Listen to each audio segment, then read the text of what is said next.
Welcome back mga katambalan, mga hot topic and issue pag-usapan natin. Update po tayo kay Alden Richards at kay Catherine Bernardo na kung saan nga po inilabas na ng Revisco Cracker ang bagong commercial nitong si Alden. Siyempre kasama po ni Alden si Luis Manzano na kamakailan lang ay nilaunch nga ng Revisco bilang brand ambassador. Samantala ngayong umaga nga po ay nag-post din itong si Alden sa kanyang social media account ng kape na kung saan nga po ay nagkakape nga itong si Alden. Siyempre ang Belo Ultera Prime kung saan nga po ay batang Belo itong si Alden. Nag-post din itong si Alden ng Cloud9. Ito po ay para sa Colnago World. Isa pa nga po sa post ni Alden ay ang Vivo 10 Years Philippines. Ayan, nakalagay po doon, surprise awaits.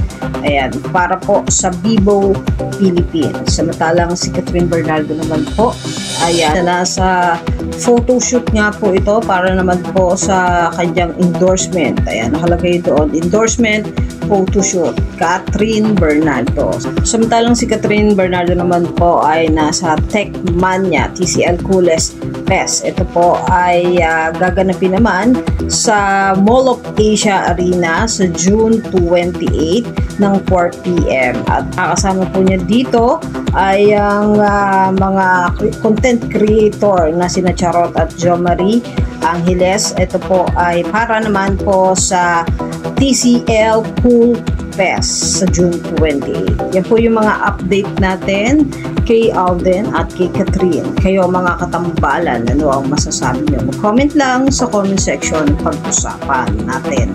Yan ang mga hot topic and issue dito lamang sa Tambalang JK.